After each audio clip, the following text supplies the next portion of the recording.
solve equations using factoring. Quadratic equations. Now, I have two problems here. They're quadratic because of the x squared term in both of them. Now, if you're going to use factoring to solve quadratic equations, first thing you want to do is get one side to 0. We can subtract 40 on both sides to make the right-hand side 0 on this one. And then on the left, we have a trinomial. What we're going to do now is we're going to factor this trinomial. The leading coefficient is 1, so it's going to factor into two binomials. Since the leading coefficient is 1, we need to find two numbers that multiply to negative 40, but add to give 3. That's going to be 8 and a negative 5. 8 times negative 5 is negative 40, and 8 plus a negative 5 is 3. So we can factor this into x plus 8 times x minus 5.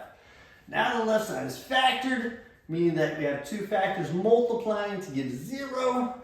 That can only happen if one of them or both of them are 0. So you take each factor and set it equal to 0. So the x plus 8 could equal 0, or the x minus 5 could equal 0. And these are pretty easy to solve for x. Subtract 8 on both sides, you get negative 8. Add 5 on both sides, and you get 5. So we end up with two solutions that solve this equation up here. All right, let's look at the next one. This one's already solved for 0. It's a trinomial again. So it's going to factor into two binomials. There's many ways to factor this. The coefficient in front is not 1. One way to do it is to do FOIL in reverse. These two first terms have to multiply together to give 2x squared. There's only one possibility there. 2x and x. 2x times x is 2x squared. And then these last two guys, these last two terms need to multiply to give negative 3. That means one's positive, one's negative, but only 1 and 3 multiply to give 3. But does the 1 or 3 go here, or the 1 or 3 go here? You play around with it and figure out which one it's going to be. Let's try the 1 and the 3. If you do the outer and the inner, the outer is 6x, the inner is 1x.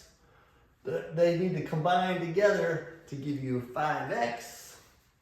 So if I make this plus and negative, then I get 6x minus 1x, which does give me that middle term. And negative 1 times positive 3 is negative 3, so it's factored correctly. Now I'm ready to set each factor to 0.